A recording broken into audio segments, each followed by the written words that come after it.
ये हमारे बच्चों का भविष्य है जो मंडी के अंदर पड़ा हुआ है।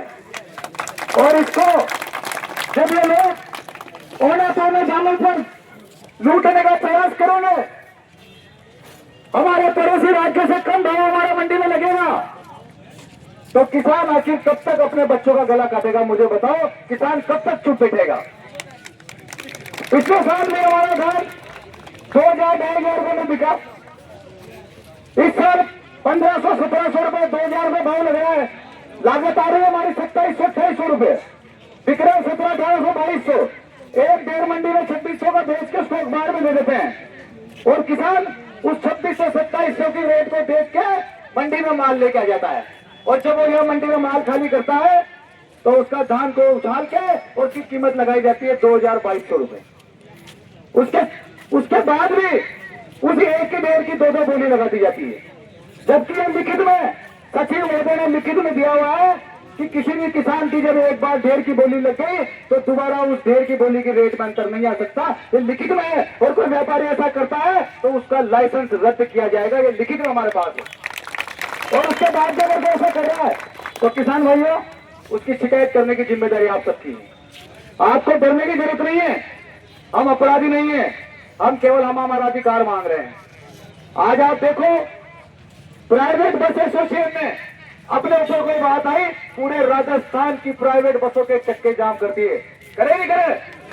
आपके टिकट भी हो गए होंगे ना कहीं जाने के, वो टिकट भी कैंसिल हो गए होंगे और रोडवेज बसों में ठूस ठूस के जा रहे हैं लोग।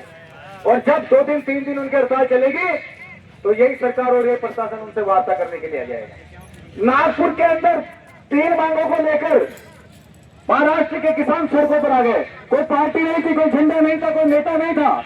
उन्होंने कहा हमारा नुकसान हुआ है, संपूर्ण कर्जा माफ होना चाहिए और फसल के दाम ये मिलना चाहिए। 25,000 किसानों ने ट्रैक्टरों के साथ नागपुर को जाम कर दिया। 4 दिन में मुख्यमंत्री देवेंद्र फडणवीस ने कल फैसला कर दिया। आपने देखा होगा कि 1 जनवरी 2026 तक के सारे किसानों का कर्जा माफ हो रहा है। क्या हम किसान नहीं है? हमारे अंदर दम नहीं है? ये आपके मजबूरी का फायदा। और मैं जानता हूं किसान मजबूर है, उसके धान करते उसको लाने की मजबूरी है, लेकिन आखिरकार ऐसी भी क्या मजबूरी कि आप अपने अधिकारों के लिए ना लड़ सको? 1,500-1,700 में बेचोगे क्या माल को? हमने कहा कम से कम 3,200 के ऊपर हमारे माल की बोली लगनी चाहिए। और इसलिए हमें 2 बार मंडी बंद करा के हमारा विरोध दर्ज कराया। हमने सचिव महोदय से कहा आप सरकार तक हमारी बात पहुंचाइए, सरकार से वार्ता कराइए, आप निर्यातक बुलाइए। यहाँ बाहर के एक्सपोर्टर क्यों नहीं आने देते भैया? बाहर के निर्यातक क्यों नहीं आते? अगर भाव बढ़े, निर्यातक आए, डिपो मिल जाए, टैग मिल जाए, तो क्या धान का भाव नहीं बढ़ेगा? बढ़ेगा नहीं बढ़ेगा? लेकिन इन मिलों में जो आपका माल जा रहा है, मिल वाले तो करोड़पति अरबपति बनते जा रहे हैं और आप लोग लगातार कर्जे में डूब रहे हो। कितने लोगों के घरों में दिवाली मनी इस साल? बताओ मुझे ढंग से।